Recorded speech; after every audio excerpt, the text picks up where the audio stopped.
इस भाग में भगवान राम की जन्म कथा और उनके बाल्यकाल का वर्णन है। राजा दशरथ और रानी कौशल्या के पुत्र भगवान राम का जन्म अयोध्या में हुआ।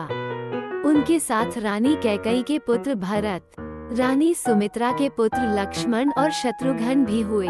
राम और लक्ष्मण ने बाल्यकाल में ही अपनी शक्ति और साहस का प्रदर्शन किया। जनकपुरी में शिवजी के धनुष को तोड़कर राम ने सीता से विवाह किया।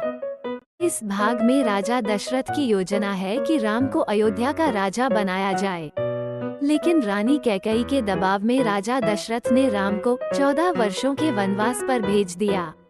इसके परिणामस्वरूप राम, सीता और लक्ष्मण वनवास के लिए निकल पड़े। इस दौरान राजा दशरथ की मृत्यु हो गई और भरत ने अयोध्या का राज्य संभाला। सीता और लक्ष्मण दंडक वन में निवास करते हैं।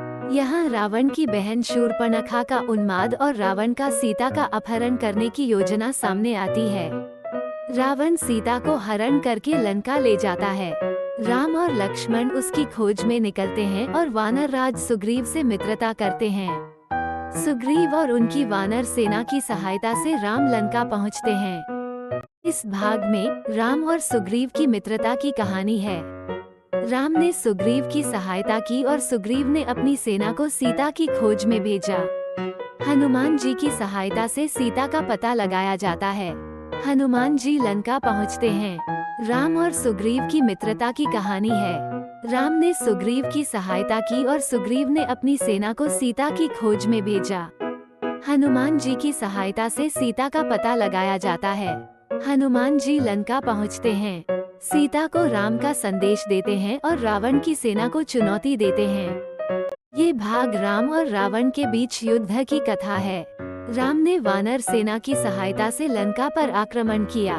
भीषण युद्ध हुआ जिसमें रावण के पुत्र, भाई और सेनापति मारे गए।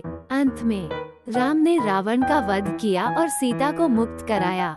जनता की आलोचना के कारण वनवास भेज दिया जाता है।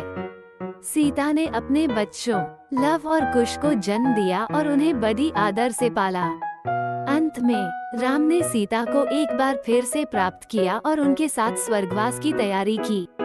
रामायण एक आदर्श ग्रंथ है जो जीवन के कई पहलुओं को दर्शाता है, जैसे कि धर्म, नीति और नैतिकता। भगवान राम की कहानी हमें सत्य, धर्म और आदर्शता का पालन करने की प्रेरणा देती है।